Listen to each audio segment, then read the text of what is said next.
The northern Atlantic coast is a remote and barren land, locked in ice for much of the year, and surrounded by bitterly cold seas.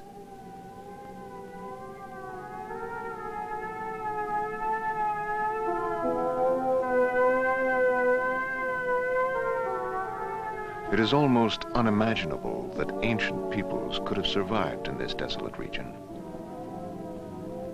But a series of archaeological discoveries in the United States and Canada has uncovered startling new evidence that a previously unknown culture, more advanced than anyone had believed possible, flourished here near the edge of the Arctic Circle many thousands of years ago.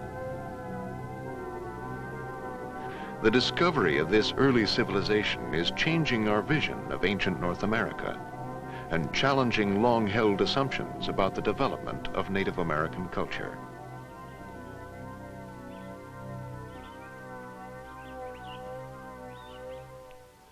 The story begins just over a century ago with an accidental discovery on the coast of Maine. It gradually unfolds into one of the great quests of American archaeology: the search for the lost red paint people.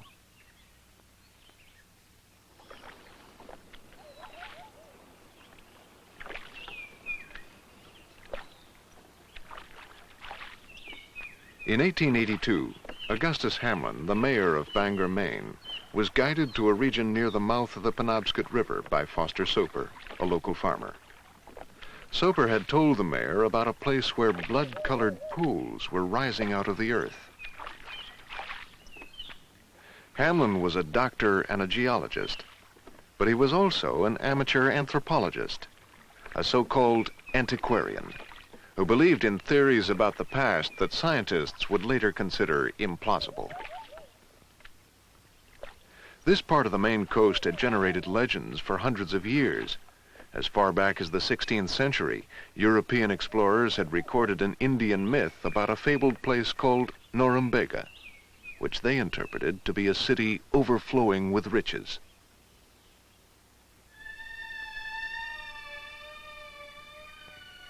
This map of 1569 placed Norumbega near the mouth of the Penobscot River. Hamlin had searched, but he never found a trace of a lost city.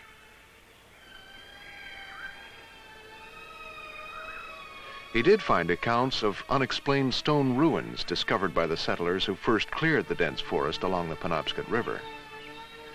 Like other antiquarians of his time, Hamlin believed that these were the ruins of structures built by Europeans who arrived in the New World before Columbus.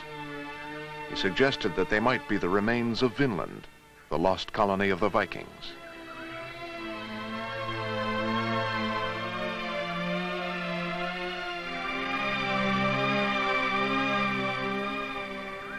The stone ruins of the Northeast were not the only archaeological mysteries which interested the antiquarians. There were also hundreds of prehistoric mounds and earthworks like these located in the Ohio Valley. As early as the 1700s, amateur scientists had been digging up these mysterious man-made hills and discovering the spectacular remains of an ancient culture. These elaborate burials and artifacts indicated that the mound builders were more advanced than the known Indian tribes of the region. 19th century antiquarians explained this by developing the theory of a lost civilization, which existed in America before the Indian and then mysteriously vanished. The earliest mounds were simple circular forms, but later examples evolved into precise geometric designs built on a vast scale. The geometry and surveying skills needed to construct these ritual landscapes seemed to be unknown among the Native Americans. Because there were ancient mounds throughout Europe, other scholars who did not believe in the theory of lost races suggested that the American mounds were built by colonists from the more highly developed cultures of the Old World. They believed in the theory of diffusion, that early voyagers brought the mound-building tradition across the Atlantic. Eventually, both of these antiquarian theories would be abandoned as the new discipline of scientific archaeology developed. By the mid-20th century, professional anthropologists would firmly deny that ancient people navigated across the ocean, and they would dismiss as well the idea of lost races. But here, in the landscape forming the heart of the old Norumbega myth, Hamlin, the antiquarian, was about to make a discovery which would eventually change scientific beliefs. Though its real significance was not understood for 100 years, what he found here was the first evidence of a completely unknown, ancient race of skilled seafaring people who once lived along the Atlantic coast.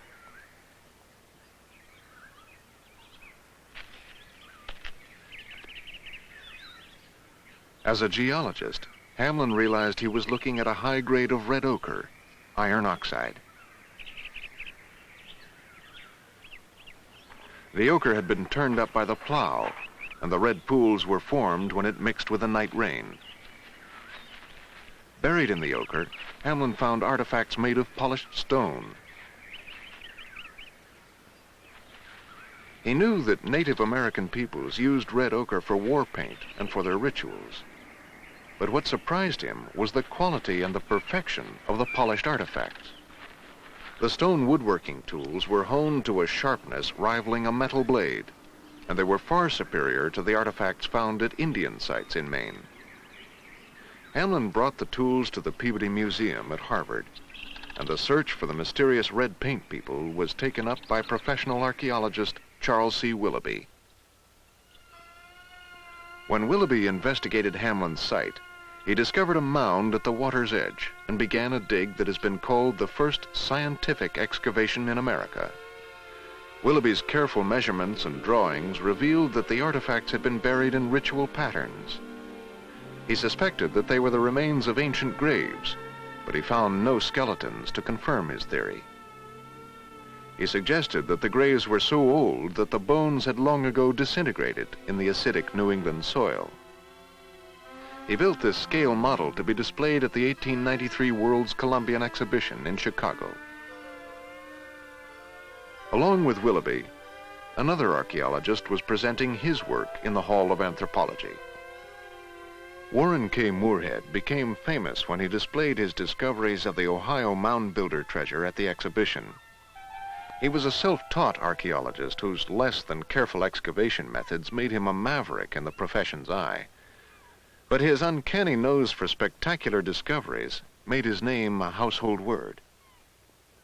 Moorhead was searching for the origins of the mound builders, and he soon became interested in Willoughby's site in Maine. With a team of excavators he called the Force, Moorhead set out on an expedition up the rivers of Maine to investigate Willoughby's claims of boneless cemeteries. These recently discovered hand-tinted glass slides were used to illustrate his popular lectures.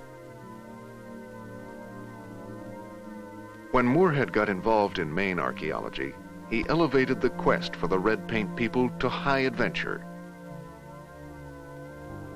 Like Hamlin, Moorhead was impressed by the quality of the tools.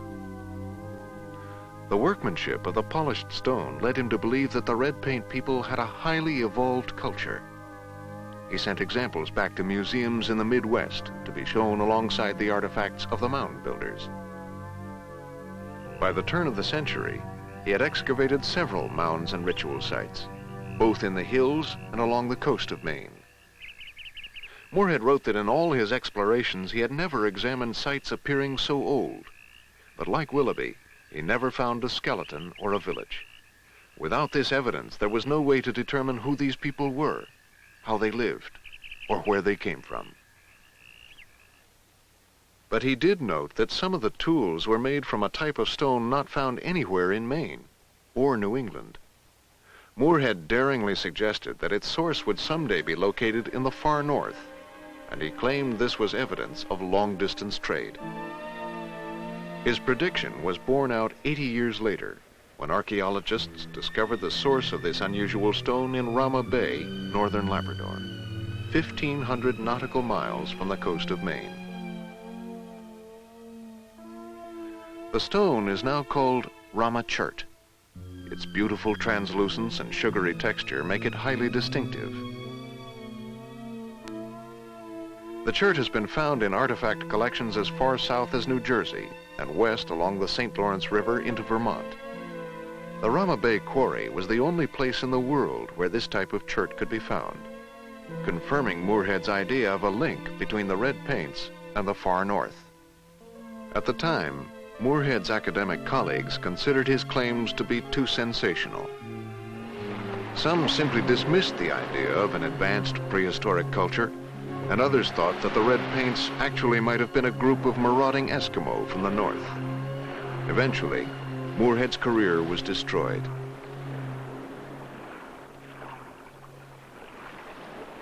Not surprisingly, the next generation of professional anthropologists avoided the question, and the mystery of the red paint culture was temporarily forgotten. It was not until the 1930s that another major discovery occurred in Maine. This one was found by chance under an Indian shell heap on the edge of Blue Hill Bay.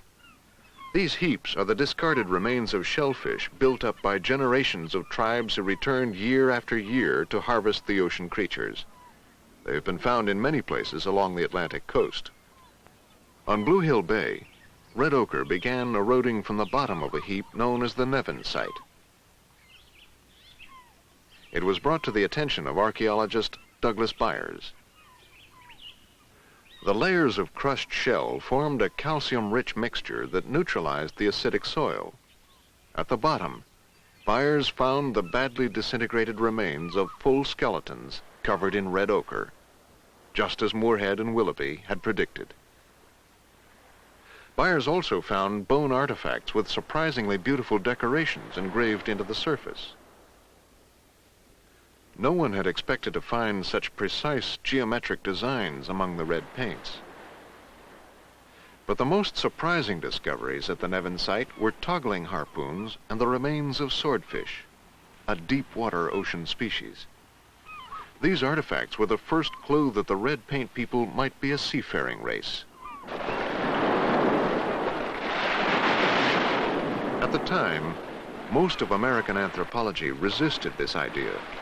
There seemed to be no historical evidence for ocean navigation among the Indians. But then, the next major red paint discovery in Maine occurred on a remote island in Penobscot Bay. In the late 1960s, Dr. Bruce Bork of the Maine State Museum investigated a shell heap on North Haven Island. Near the bottom, he found the remains of a red paint fishing station. Well, 10 years ago, we didn't really understand much about the lifestyle of the people who left these cemeteries. Then in 1971, I began excavations at the Turner Farm site and got down near the bottom of this deep shell heap to a series of strata that related to a village of what I call the Moorhead phase, people who left these cemeteries. Dr. Bork and his crew had a tool which had been unavailable to early archaeologists. They used radiocarbon dating to determine that the red paint occupation of the island occurred over 4,000 years ago. This surprisingly early date indicated that the red paint culture predated the mound builder civilizations of the Midwest by more than 2,000 years. And we were surprised to find that most of the bone, or a great deal of the bone, related to maritime activity.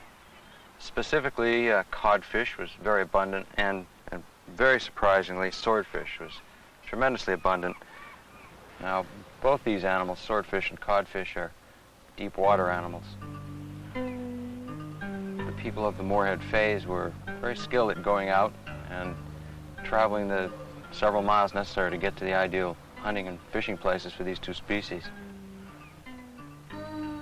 The gouges, which are so prominent in the red paint graves, suggest to us great skill at working wood. And when you combine the evidence we have here for dependence on deep water marine species with the apparent importance or skill in woodworking, the sense then is that these people were maritime hunters who made very competent seacraft.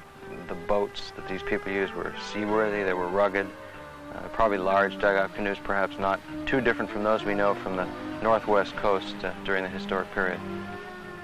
The sea peoples of the Pacific Northwest have recently become a model to help anthropologists visualize the way of life of the red paint people. This rare footage of Northwest Coast Indians was produced at the turn of the century by photographer Edward Curtis.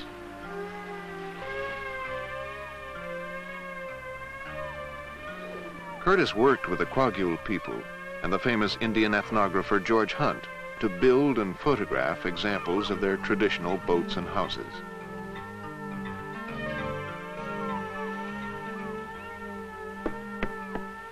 Here, George Hunt demonstrates the woodworking tools of the Northwest Coast that are similar in shape and function to the tools found in the red paint burials of Maine.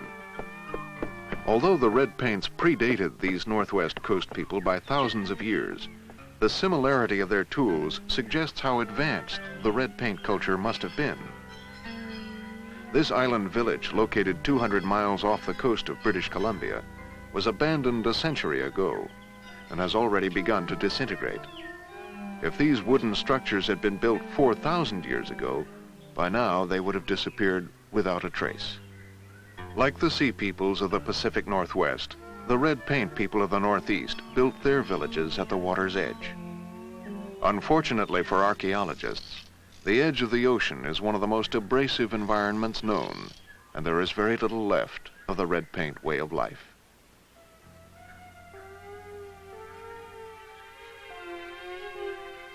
At the same time as Dr. Bork's work in Maine, there was an accidental discovery at the edge of an island in the Canadian Maritimes. Port au Choix is a fishing community in northwestern Newfoundland. In 1968, construction began for a new movie theater on the outskirts of town. A bulldozer cut through a patch of red ochre, and the work was stopped as Dr. James Tuck from Memorial University in St. John's was called in. I came up to see what had been found. It was something that we'd been looking for a long time, because it's apparently the remains of a burial cult that we're interested in. Finally, archaeologists had found skeletons which were preserved well enough to identify, enabling Dr. Tuck to give the red paint people a new scientific name, the Maritime Archaic. Eventually, it turned out to be a site that I guess people had been looking for 100 years. There were red paint cemeteries in Maine, but almost never had there been any bone preserved. When we first found the human bones, we asked ourselves questions like, are these people Eskimos or were they Indians? It sounds almost silly now, 15 years later, but those were questions that were very real and important then.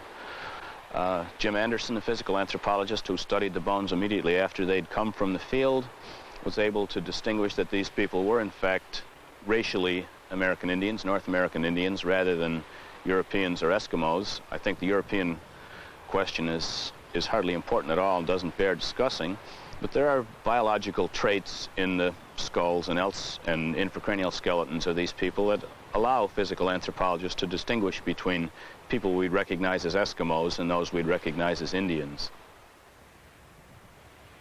The site proved to be over 4,000 years old, about the same age as the sites in Maine. When I first saw them, I couldn't believe they were as old as they were. The preservation was almost beyond belief. They looked fresh and new and covered with red ochre. When we completed our analysis of the Port au Choix material, we had for the first time a real good look at the sophisticated sea mammal hunting technology or sea hunting technology that these people had. Their weapons included toggling harpoons and barbed harpoons. These were used to harpoon sea mammals. The polished slate and bone lance points were probably used to dispatch sea mammals, seals and walrus and so forth. There were specialized fish spears, things called lysters, and a very sophisticated and well-developed technology for exploiting the resources of the Gulf of St. Lawrence. I think that the analogy is probably pretty good between East and West. They certainly had a boating technology, of which we know a great deal on the West Coast, but very little here because of preservation. You get the impression, though, from looking at the collections from both areas, that the British Columbia material is much more rich, say, in terms of wood technology. I'll bet, though, if you found a Maritime Archaic site with the same kind of preservation as you find in British Columbia, really be a surprise, knock your socks off, some of the stuff they had. If the Native American cultures of the Northwest Coast are any guide, the spiritual beliefs of the Maritime Archaic were shaped by powerful forces in the natural environment. Anthropologists use the term shamanism to describe the religion of hunting cultures around the northern globe. Shamanism is not so much a formalized religion, but a way of relating to the spirits of nature. To the shaman, each particular object, animal, and place has a spiritual identity, and the shaman communicates with these forces through a state of trance, often experienced alone in the wilderness. This altered state of consciousness is brought on by starvation, physical exertion, or psychoactive substances. The ritual is often accompanied by drumming, chanting, and dancing. The shaman gains intuition and uses it to guide the community, curing illness and ensuring success in hunting and war. These spiritual techniques have existed for thousands of years and have been documented into modern times. This 16th century European print of a sorcerer in a trance was one of the first visual records of native life on the Atlantic coast. 400 years later, anthropologist Franz Boas documented a similar event when he filmed this Northwest Coast shaman for his study of ritual gestures. Edward Curtis, in his film work, dramatized the shaman's ritual. With the help of George Hunt, he recreated a sacred place in the wilderness. The Indian selects the skulls of certain ancestors who will share in the experience. The dancing may last a few hours or a few days, but it is followed by a trance-like sleep in which the shaman speaks with the spirits of the natural world. At some point in history, that natural world and its spiritual realm expanded when people began to communicate with the animal spirits of the sea. A good example of that might be the killer whale effigy that was found on the chest of a young adult male. It's probably speculation, but we know that other sea mammal hunters have had killer whale cults. Why not the people at Port au Soir? Communication with the spirits of the sea was a major step for these ancient cultures which had been dominated by land spirits for countless millennia. The recognition of these new and powerful spiritual forces released people from their bondage to the land and opened up a wider world of maritime travel and trade. For these traditional cultures, we can imagine that navigation was a ritual where the shaman pilot consulted the winds, the waves, the animals, and the stars. Along with the whales, several artifacts from the burials at Port au Choix indicate that water birds were also important to the Maritime Archaic. The birds' habits and migration patterns would have been especially important for piloting and navigation. The image of the water bird, here carved on a comb, was a common motif. Dr. Tuck also found burials covered with the beaks of a species known as the great auk. These flightless, penguin-like birds once traveled in huge flocks which swam across the ocean from their home in Iceland to the shores of North America. They spread out in a mass which extended for miles across the surface of the ocean as they moved slowly along their migration route from Labrador to the Carolinas. The species was so easy for sailors to hunt that it became extinct in 1844. Perhaps by following the slow-moving auks, the Maritime Archaic first explored the remote shores of northern Labrador.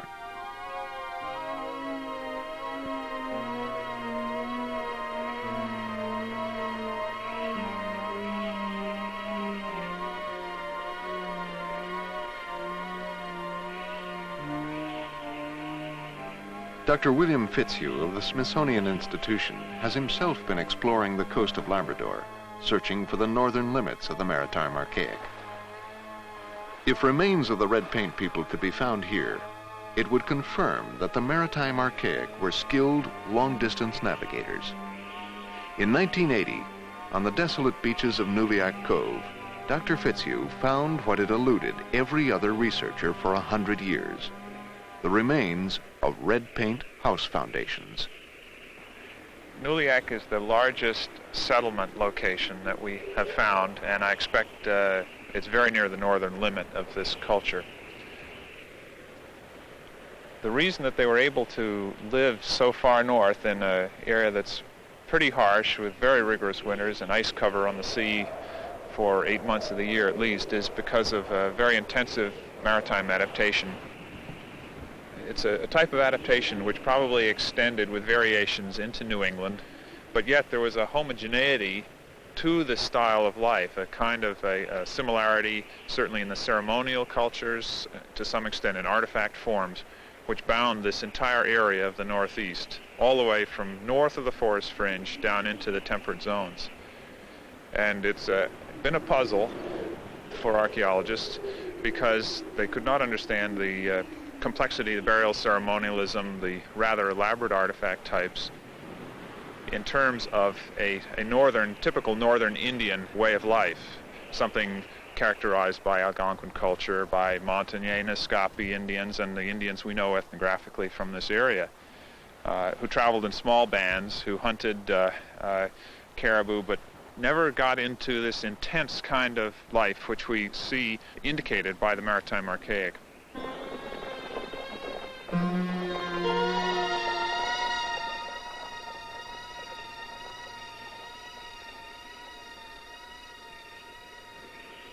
Caribou come down to Nuliac off the hills up here, and they tend to follow each other frequently so that there's a trail which develops. You can see beaten into the ground here, and these things will last for a long, long time.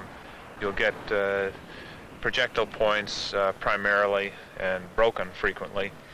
In this case here, we've found one that's right in the Caribou Trail just as it's dropped. For 4,000 years it's been right there. And I don't know how many caribou have ever stepped on that, but certainly more than one.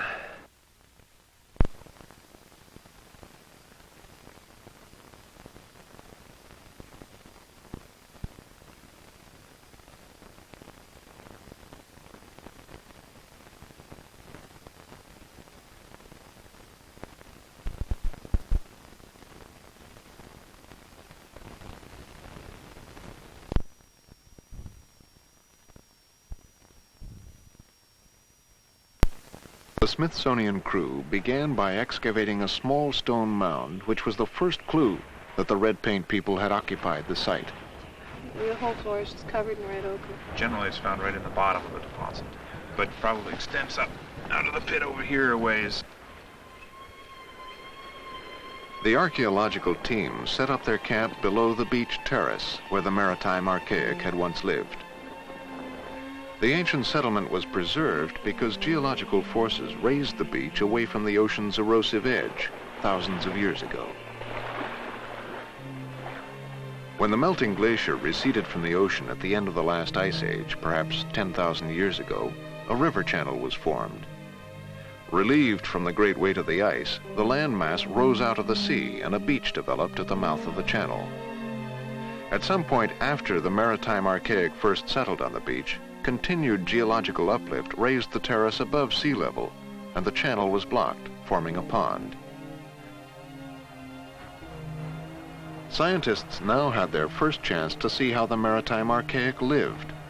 Before the discovery at Nuliac, practically everything known about the red paint culture had been learned from their burials of the dead. The first place where people could live was up on this side of the pond where the raised beaches come down from the hillside to the level of the pond. When we first visited the site, I was attracted by a number of boulder lines, features in the earth, which can be seen here. They're roughly two parallel raised ridges of beach stones, about 2 meters apart, stretching away from us. And they seem to be unnatural, not the normal kind of geological features which would form as a beach ridge. And when we started looking at these things, we began finding evidence of human activity throughout the interior of these two boulder lines, and such things as flakes of Rama chert, pieces of slate with a bulb of percussion where they've been snapped off the original block, fragments of artifacts like the stem from a Maritime Archaic stem point. And one of the problems we have is the shape and size of this particular feature. Now, the probability is that these raised ridges isolate living areas within this house. We can see as we come down the inside of the structure, ridges here, here, and two more till we get to the end. The Smithsonian crew found the remains of 26 multi-roomed structures, some measuring 90 meters in length. The radiocarbon dates indicate that over 4,000 years ago, large groups of people were living in well-organized communities here at the edge of the Arctic. Along the front of the ancient beach terrace, the Smithsonian crew also began to excavate a foundation that was near a mysterious upright stone.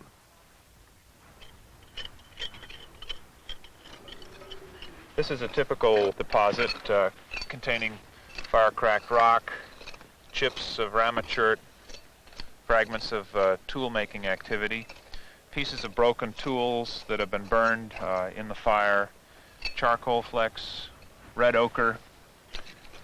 This whole arrangement of artifacts is a little interesting because of this big stone here, which may have been a structural feature of the house or a seat or have served some other purpose, but it is interesting that the material is distributed in a cluster around this large rock. Like the small standing stone Dr. Fitzhugh found on the beach at Nuliak, there are other stone monuments in Labrador that also remain an archaeological mystery. Found primarily along the coast, these stone pinnacles may have had both a spiritual and a practical purpose.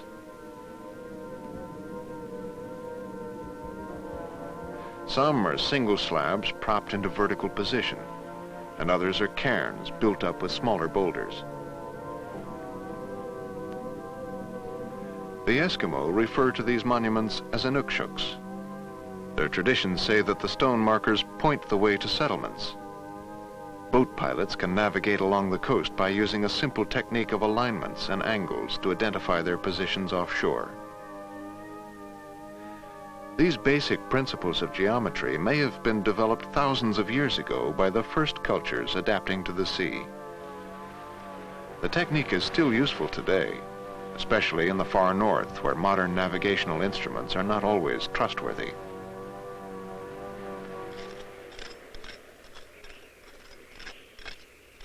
Here we have a grinding slab of some sort, probably for polishing ground slate axes and gouges. Implements such as stemmed projectile points and knives. They had a whole variety of stem points, from large to small, perhaps some for hunting birds, others for sea mammals. And in addition, a very distinctive artifact, soapstone plummets, which are found in large numbers in southern Labrador maritime archaic sites and seem to be restricted to the 4,000-year-old time period. Plummets have often been found in red paint burials, and they were probably used as fishing weights. But the smallest examples are often beautifully crafted, sometimes decorated, and may have been used for other purposes. This engraved pendant from Nuliak is a rare discovery. A complex geometric design, along with other markings, indicate a high level of intellectual development among the maritime archaic over 4,000 years ago.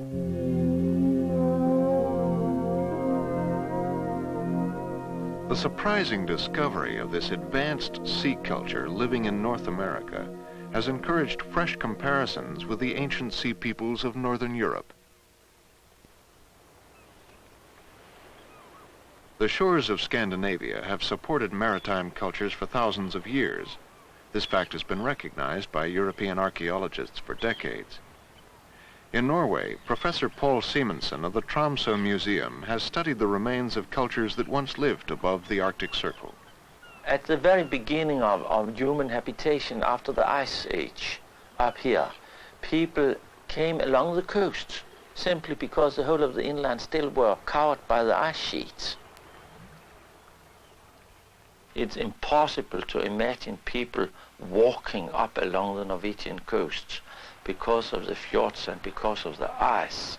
So it's absolutely necessary that they had a boat and were in some way adapted to the sea. Like the house foundations at Nuliak, the remains of these Stone Age dwellings at Varanger Fjord were also raised above the present shoreline by geological forces. The site was discovered in the 1930s, and Professor Simonsen began his excavation of the structures in the early 1950s. On some dwelling places you have fish bones of deep-sea fishes, and on the same places you have very large and heavy sinking stones, meaning that they could fish up to perhaps 100, 120 meters deep.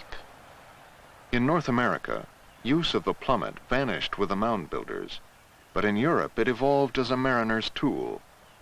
This 16th century print shows how the weight attached to a line was used to determine the water's depth. Eventually, the plummet became a basic element of navigational and astronomical instruments. Along with the sea hunting equipment, Professor Simonsen's crew also recovered beautiful tools made out of polished slate. During the excavations of the 30s, Norwegian anthropologist Guttorm Jessing was the first to recognize that the tools were very similar to examples from North America. He wrote, "Nowhere on the globe are there to be found remains as closely related as those of Norway and the coast of Maine." During World War II, Jessing retreated to his office to work on a theory suggesting that these cultural developments spread in the far north by diffusion. The similar tools led Jessing to believe that there had once been a single circumpolar culture that originated in central Russia and diffused across the land masses to the coasts of Europe and the eastern shores of North America. Because you must remember that he was devoted diffusionist, a man who thought that one thing can only be invented one time and from this place spread out over.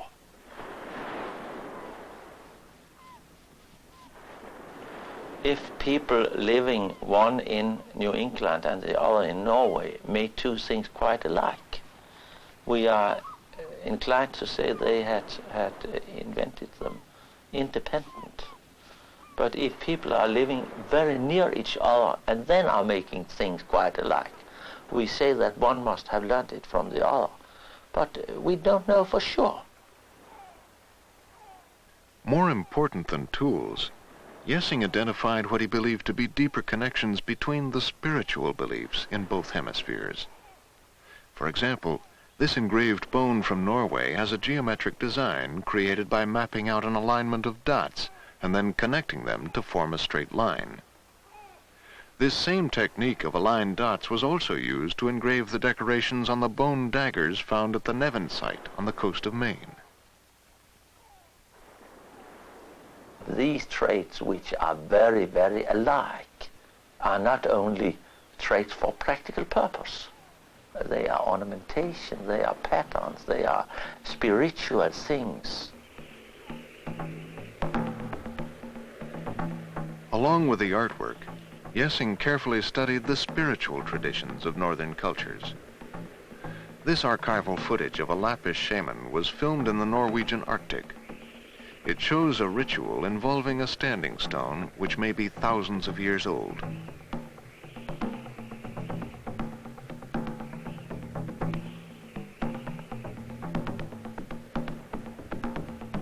Jessing understood that similar tool shapes might be coincidence, but he believed the deep-rooted shamanistic traditions, so similar around the globe, could only have been the result of diffusion.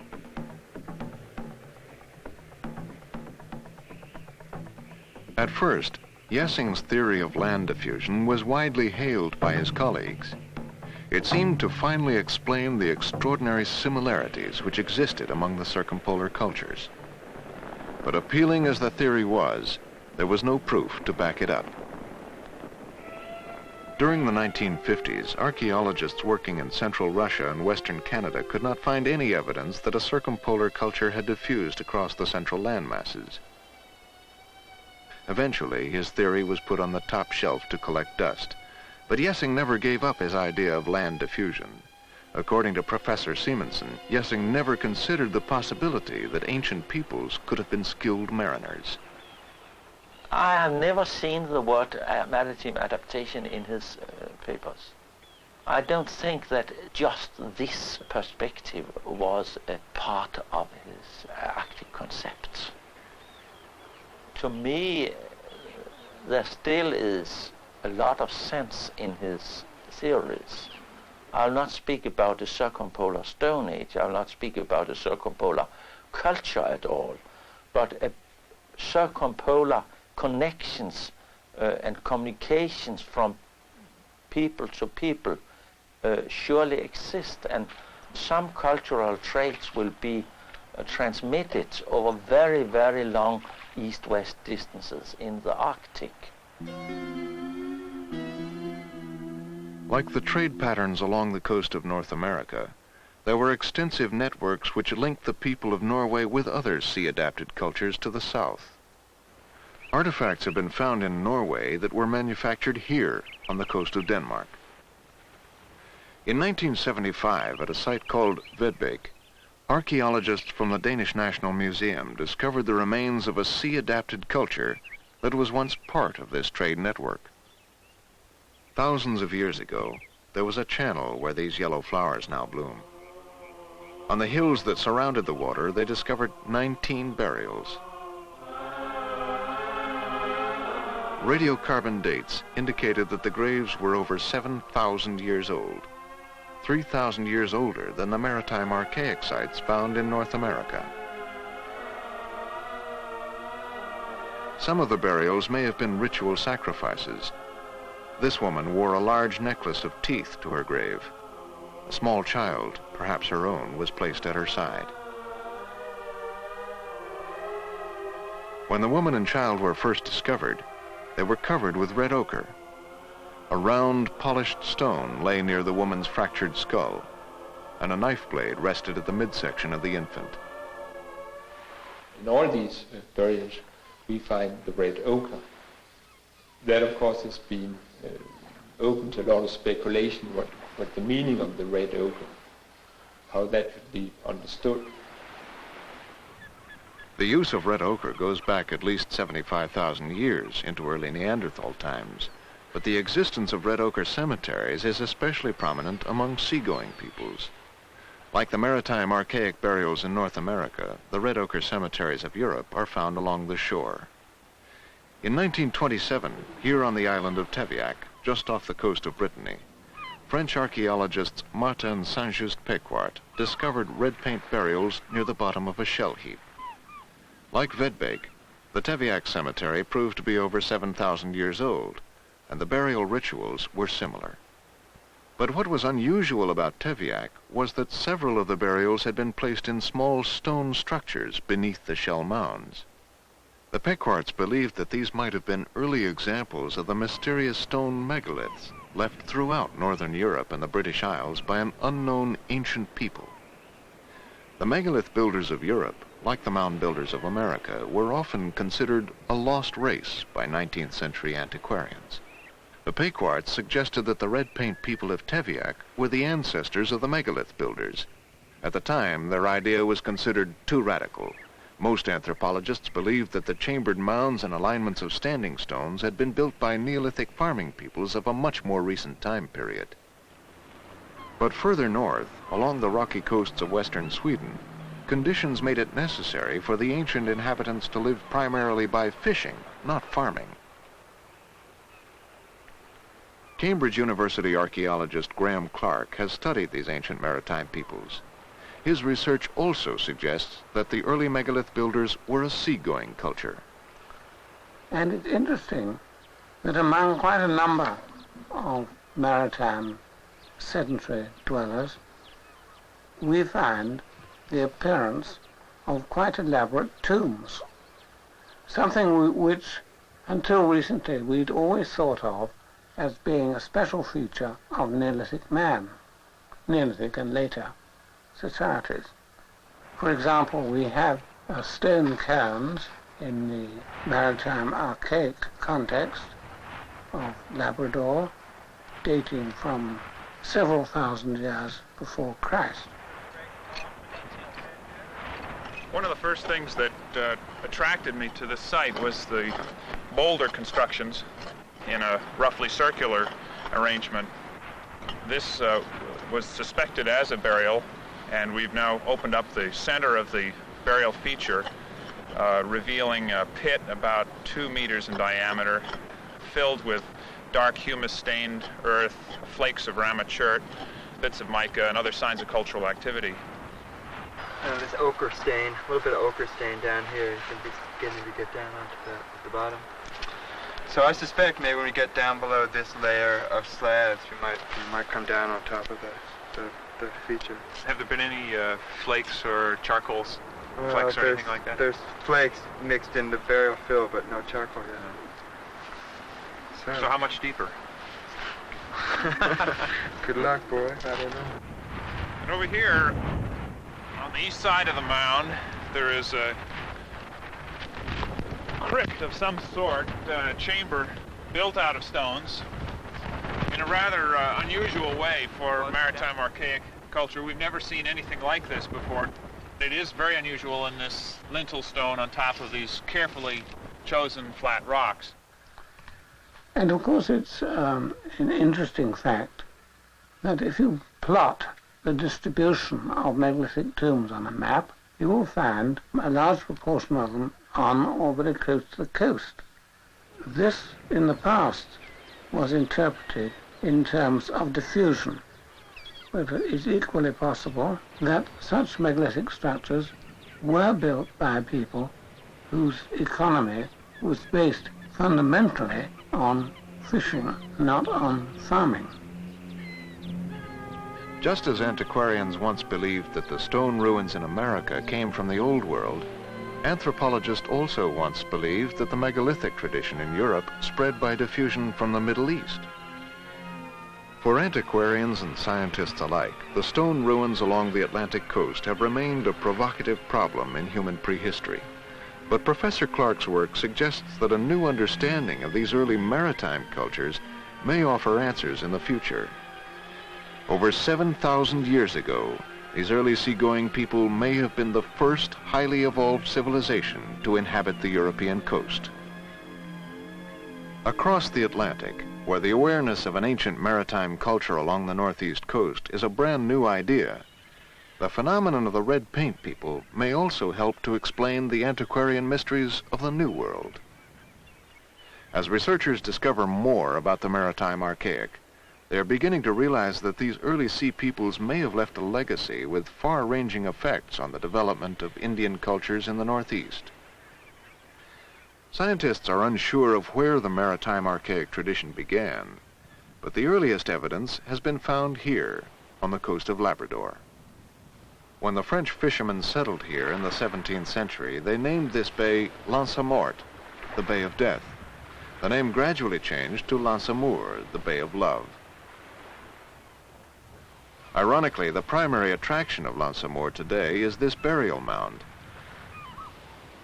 Excavated by Dr. James Tuck and Professor Robert McGee, the site proved to be one of the most important maritime archaic discoveries in North America. When we first came, we saw only a corner of it that had been exposed by this road construction and subsequent erosion. We excavated the mound in quadrants, and near the center there was this rectangular stone cyst made of upright stones.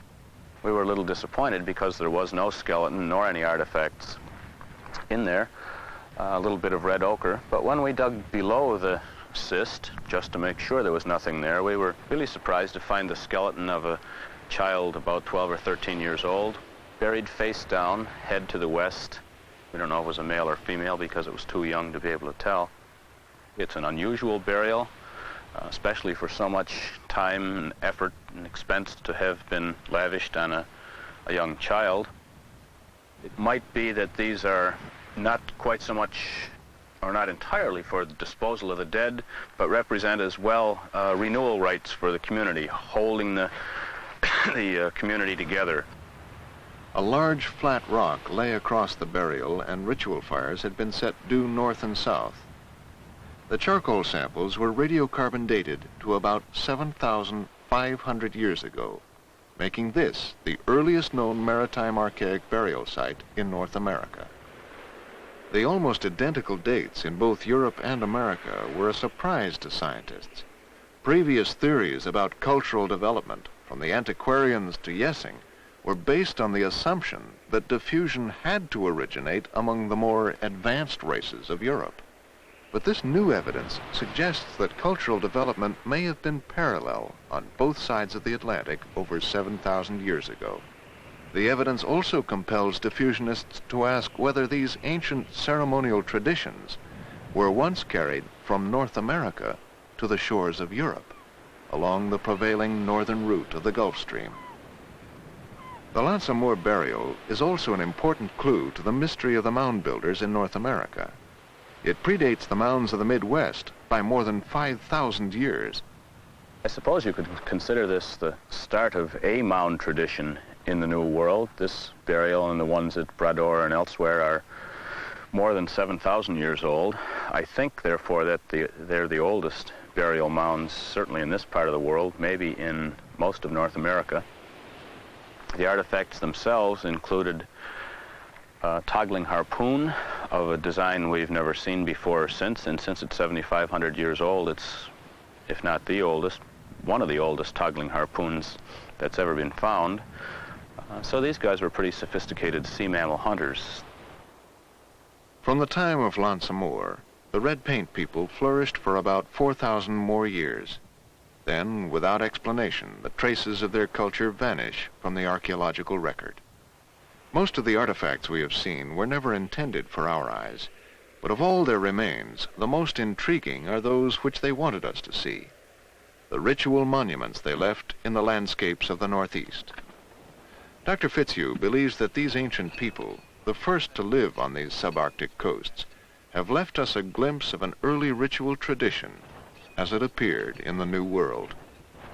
Well, one of the interesting features of the Maritime Archaic, in Labrador at least, is the association between ceremonial sites, burial sites, and eminent, prominent locations. And it seemed as though people were selecting these locations for qualities of the land: high hills, sweeping vistas, magnificent scenery, as well as conditions that were suitable for excavating burials, sandy terraces and things like that.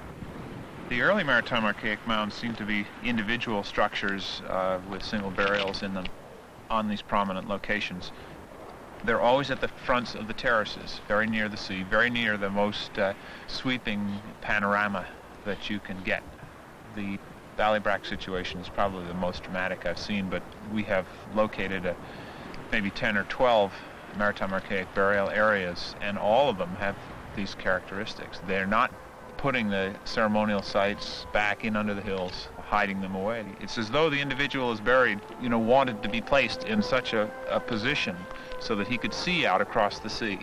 And I think the people were interested in this kind of a concept of beauty and landscape mixed with mountains and waterfalls and everything else. There's a lot of that in Labrador, but the sites that they choose to live in are really rather special that way. You don't find that with other cultures, either with the Eskimo cultures or the other Indian cultures. The discovery of the Maritime Archaic represents one of the rare instances when antiquarian mystery and scientific exploration have merged. Together, they have revealed an unknown chapter in the ancient history of North America.